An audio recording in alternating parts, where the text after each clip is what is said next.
justos e desprezavam outros. Aí Jesus conta uma parábola, diz assim: dois homens subiram ao templo com o propósito de orar. Um fariseu e o outro publicano. O fariseu, posto em pé, estando de pé, orava de si para si mesmo. Desta forma: ó Deus, graças te dou, porque não sou como os demais homens, roubadores, injustos e adúlteros, nem ainda como este publicano. Jejuo 2 vezes por semana e dou o dízimo de tudo quanto ganho. Já o publicano, estando em pé longe, não ousava nem ainda levantar os olhos ao céu, mas batia no peito, dizendo: ó Deus, sê propício a mim, pecador. Digo-vos que este, o publicano, desceu justificado para sua casa, e não aquele, porque todo o que se exalta será humilhado, mas o que se humilha será exaltado. Lucas 18, de 9 a 14. Bom, Jesus conta essa parábola porque ele queria ensinar alguma coisa para as pessoas que estavam ouvindo o que Jesus estava falando, né? E provavelmente o público que estava lá era composto também de fariseus. Né? E o que era um fariseu? Vamos ver aqui o que é um fariseu e o que é um publicano. O fariseu era uma pessoa responsável pela lei, era um cumpridor da lei, era uma pessoa religiosa, né? E tinha um certo status diante do povo, porque ele era uma pessoa que tinha o zelo de cumprir a lei. Né? E ele se achava mesmo superior aos outros. Já o publicano era alguém que era, assim, a pior das pessoas para eles. Né? Para aquele contexto de Jesus, o publicano era, assim, o pior dos pecadores. Porque era uma pessoa que muitas vezes cobrava os impostos, que tinha essa responsabilidade, e por causa disso acabava sendo desonesto, cobrando a mais, extorquindo o dinheiro das pessoas. Então era uma pessoa que era odiada pelas pessoas. Ninguém gostava de publicar. Ele era considerado um pecador, ninguém gostava. Aí Jesus usa essas duas pessoas como exemplos opostos, né? Uma pessoa num polo e outra no outro. Se você perguntasse para as pessoas quem era uma pessoa boa ali, iam dizer que era o publicano, era o fariseu. E uma pessoa má era, com certeza, o publicano. Mas Jesus apresenta esses dois opostos para ensinar alguma coisa para a gente. Jesus fala que aquele publicano chega diante de Deus, né, e ele estava orando de si para si mesmo. O que isso quer dizer? Primeiro que ele estava separado das outras pessoas, ele não se importava com as outras pessoas. E a oração dele tinha ele como centro do mundo. Né? E isso é muito claro na oração que ele faz. O que ele diz? Ele fala assim: ó Deus, eu te dou graças, porque eu não sou como os demais homens. E aí vamos uma paradinha aqui. Imagina que você vai escrever uma carta para alguém agradecendo por alguma coisa. Você recebeu um presente de alguém. Você fala assim: fulano, muito obrigado pelo quê? Pelo presente que você me deu, não é isso que você fala? Muito obrigado porque você foi uma pessoa gentil, você foi uma pessoa generosa, me deu um presente. Não é? Você não vai escrever uma carta dizendo assim: ô fulano, muito obrigado porque você reconheceu que eu sou um cara legal e me deu o presente que eu merecia. Você não faz isso, tá certo? E é exatamente isso que aquele fariseu está fazendo. Ele falou assim: Deus, obrigado, em outras palavras, Senhor, obrigado porque eu sou o máximo. Obrigado porque eu sou o cara. Né? Ele aponta para que na sua oração duas coisas. Primeiro, que ele é uma pessoa super religiosa, uma pessoa super legalista. Por quê? Ele começa dizendo assim: eu não faço um monte de coisa. Eu não sou um homem que rouba, eu não sou um homem adúltero, né? Eu sou uma pessoa de bem, porque eu não roubo as pessoas, eu não engano as pessoas, eu não sou injusto com as pessoas, eu sou um bom marido, porque eu não adultero, né? Eu sou um cara legal. Deus, olha para mim porque eu sou um cara legal. Além disso, eu não só não faço um monte de coisas, eu sigo a lei, eu obedeço a lei, como também eu sou uma pessoa muito religiosa. Olha, Deus, eu faço o seguinte, ó, eu jejuo 2 vezes por semana. E além disso, não bastasse eu jejuar, eu sou uma pessoa muito espiritual, eu ainda sou generoso, eu dou o dízimo de tudo que eu ganho. Deus, se tem um cara legal, sou eu, hein? Presta atenção, Deus, eu sou um cara legal. Eu obedeço, e eu jejuo, e eu dou o dízimo. Então, Deus, seguinte, se tiver que abençoar alguém, é comigo, hein? Não se esquece de mim, porque, afinal de contas, vamos botar na conta aí, o senhor está me devendo um pouquinho. Já o publicano, o texto diz, Jesus fala que ele estava de pé, de longe, ele não ousava nem levantar os olhos aos céus, é o que o texto diz. Mas pelo contrário, ele dizia assim, batia no peito e dizia, ó Deus, ser propício a mim, pecador. Então aqui eu queria mostrar um contraste que está nas entrelinhas aqui desse texto, que a primeira coisa é que o fariseu achava que o pecado dele, o que a religiosidade dele, que o relacionamento com Deus que ele tinha, se baseava naquilo que ele não fazia, em atos externos, né? Ou melhor, o que ele fazia pagava a salvação dele. O que ele fazia conquistava a graça de Deus, né? Ele estava colocando Deus em débito, na verdade, né? Então, assim, era uma coisa externa. Não é que ele era um pecador, não. Ele obedecia toda a lei, né? E ele fazia mais, ele jejuava, ele orava, né? Então, tudo o que ele fazia era externo, não tinha nada dentro dele. Era tudo as coisas que ele fazia. Já o publicano, ele sabia que ele era um pecador, porque ele diz assim, Deus, eu não tenho nem coragem de levantar os olhos para o Senhor, muito menos levantar as minhas mãos. Eu estou de longe aqui, porque eu sei que eu sou um pecador. Deus, tem misericórdia de mim. Ser propício a mim, porque eu sou pecador. Não é uma questão daquilo que eu faço, daquilo que eu não faço. A minha natureza é pecaminosa. Então ele olha para Deus e fala assim, Deus, ser propício a mim. E essa palavra propício, em algumas traduções, ela fala assim, tem misericórdia de mim. Mas na minha tradução diz ser propício a mim. E essa palavra propício é diferente da palavra misericórdia que é usada em outras vezes. Porque a palavra propício aqui só é usada mais uma vez no Novo Testamento, que é um texto de Hebreus, que fala que Jesus se ofereceu como propiciação pelos nossos pecados. Ou seja, ele estava no nosso lugar. Ele pagou o preço dos nossos pecados. Então, quando Jesus está contando a oração do publicano, ele está dizendo o seguinte: o publicano entendeu que não é pelos méritos dele, ele precisa que Deus atuasse nele de uma maneira sobrenatural. Não era pelo que ele podia fazer, porque ele sabia que ele era pecador. Ele se apresentava diante de Deus e falou assim: Deus, eu não posso, eu sou pecador, tem misericórdia de mim, ser propício a mim, age, seja a propiciação para os meus pecados. Faz alguma coisa, porque se depender de mim, eu estou na roça, não tenho o que fazer.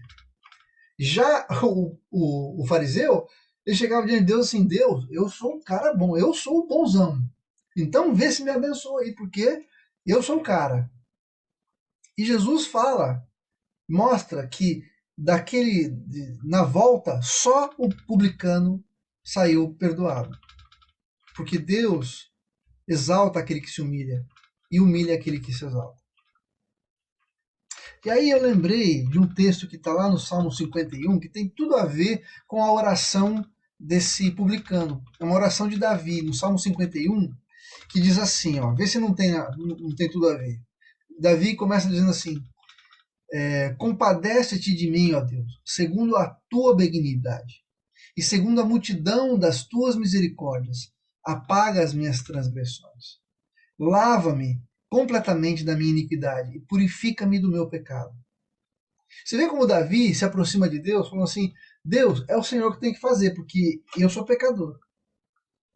É o Senhor que tem que se compadecer de mim, segundo a tua benignidade, segundo a multidão das tuas misericórdias.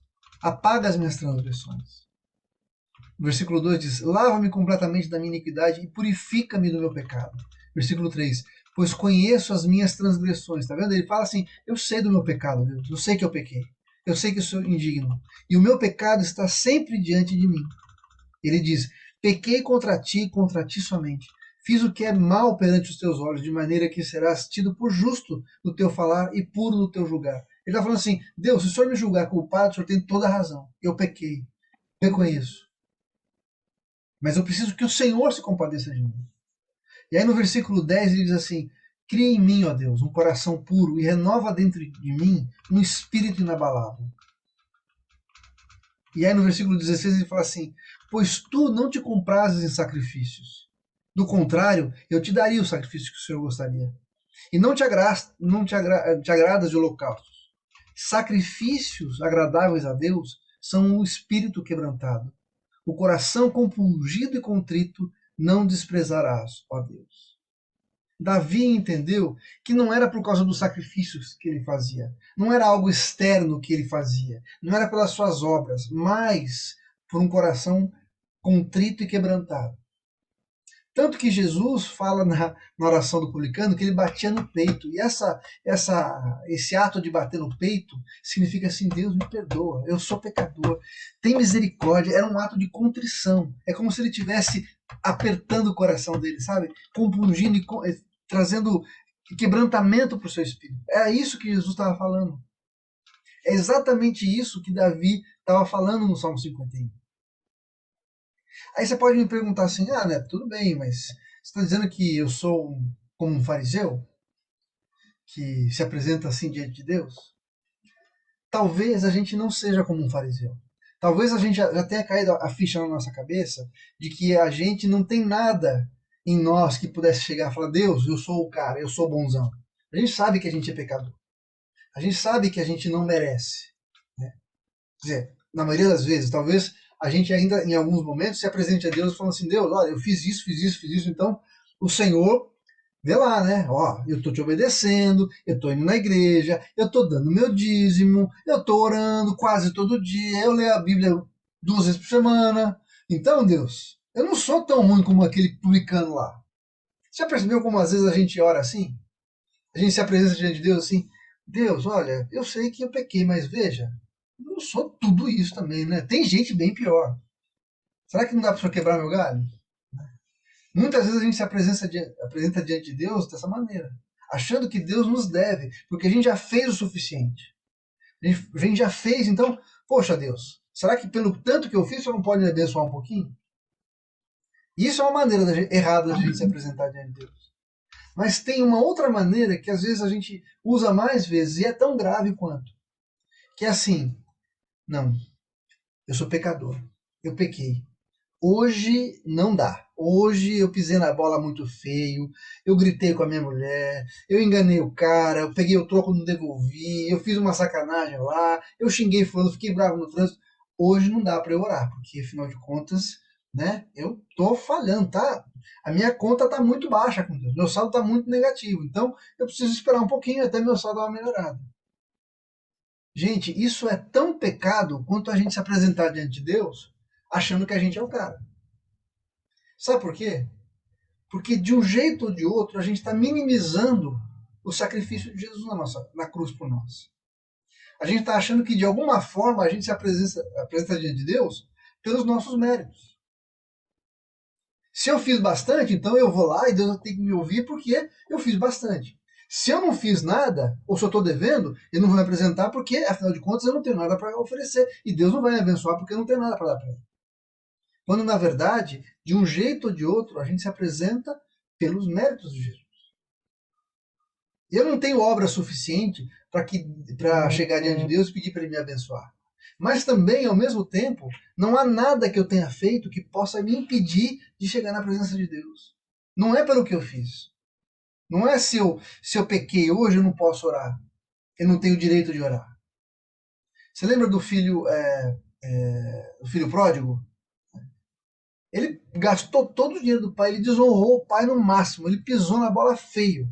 Mas quando ele caiu em si, ele volta para o pai sem nada para oferecer. Ele estava sujo, fedido, perdeu todo o dinheiro, mas o pai o recebe de braços abertos. Troca suas vestes, né, coloca um anel no seu dedo e faz uma festa para ele. O que Jesus está ensinando nessa parábola do filho pródigo é justamente isso, que não é pelos nossos méritos. A gente pode ter perdido tudo, pode ter gasto tudo, mas ainda assim pode estar sujo, fedido, sabe? Você acabou de voltar num campo cheio de porcos, está imundo, mas o Senhor te recebe, não pelo que você fez. Tem um texto que está lá em Isaías 64. Eu anotei aqui, mas acho que eu não sei se eu pus. 64:3 diz assim, um texto que eu nunca tinha parado para pensar, mas veja só o que diz esse texto. Isaías 64:6. Mas todos nós somos como o imundo, e todas as nossas justiças como o trapo da imundícia. Trapo da imundícia, para quem não sabe, naquela época não tinha absorvente higiênico, tá, gente? Então, quando a mulher estava nos seus dias, ela tinha que usar um paninho. É desse trapo que Isaías está falando. Você sabe que o sangue, tocar em sangue era proibido. Imagina esse tipo de trapo. Então, o que o texto está falando assim, as nossas justiças são como trapo de imundícia. Se o texto dissesse assim, os nossos pecados são como trapos de justiça, faria meio que sentido para a gente, né? Não, meu pecado é uma coisa que ofende a Deus. Mas o texto está dizendo que as nossas justiças são como um trapo de imundícia. Você já parou para pensar nisso? O que o texto está falando? Que a nossa tentativa de agradar a Deus, tentar nos aproximar diante de Deus por causa das nossas obras, da nossa justiça, daquilo que a gente acha que é justiça, são uma coisa que ofendem a Deus. É sujeira para Deus. Então, quando eu tento me aproximar de Deus, me valendo daquilo que eu fiz, é uma afronta para o Senhor. Porque mesmo que eu tenha feito tudo o que eu deveria fazer, ainda assim eu sou um pecador. E a única maneira de eu me aproximar do Senhor é através do sangue de Jesus. Então, nessa noite, eu queria trazer para você o seguinte: talvez você não seja como o fariseu, que só se aproxima de Deus e fala assim: eu sou o máximo, eu sou o bonzão. Deus, eu fiz um monte de coisa, então vê se me abençoa. Mas talvez você seja alguém que fala assim: não, eu não posso me aproximar porque eu sou pecador, eu errei, eu não tenho lastro, eu não tenho, sabe, a balança está muito pendente para o outro lado, eu não tenho nada para pedir para Deus. O que Jesus está ensinando é o seguinte: que o que foi justificado foi aquele que chegou diante de Deus e falou assim: Deus, sou pecador, tem misericórdia de mim, tem misericórdia de mim.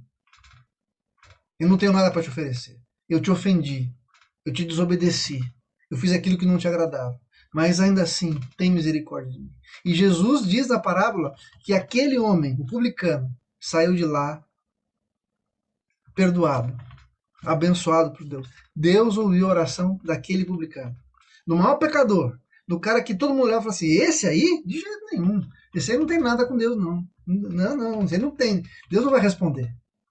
Ao passo que as pessoas olhavam para o publicano, para o fariseu, e falavam assim: ah, esse aí sim, esse é um homem de bem, faz tudo direitinho, não é adúltero, não é injusto, ele ora, ele jejua. Mas o que o Jesus falou? Esse aí não recebeu nada. Porque não é pelo que ele fazia. Então, muitas vezes a gente se aproxima de Deus achando que a gente tem que estar com um saldo na balança. E não é pela nossa conta, gente. Você já parou para pensar que Jesus falou para a gente pedir as coisas no nome dele?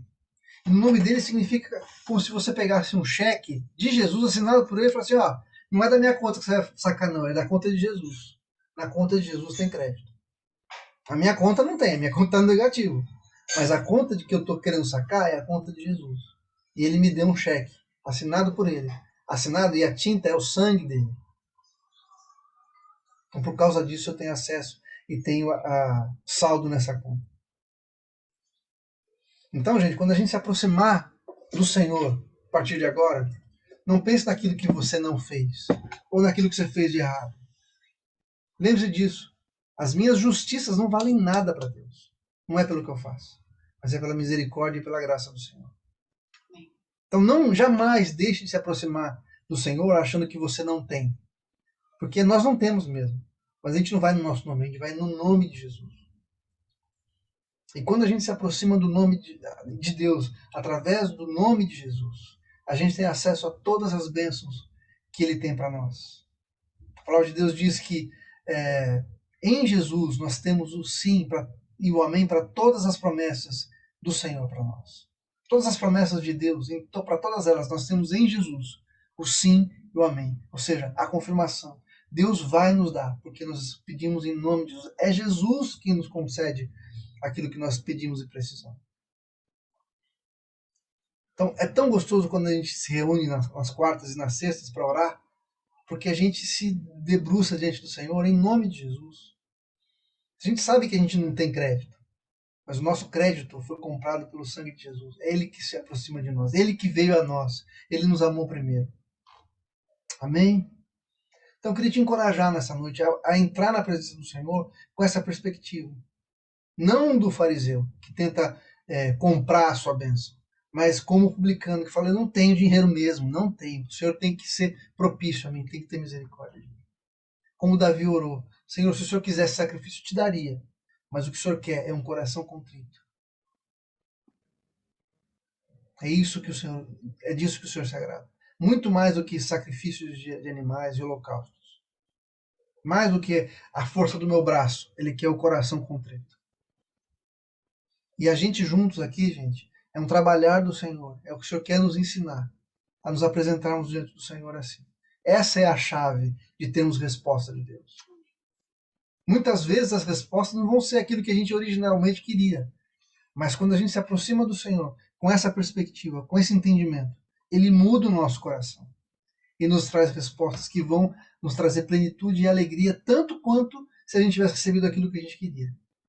Porque o nosso coração foi transformado, as nossas prioridades foram mudadas e o desejo do nosso coração também foi mudado. Amém?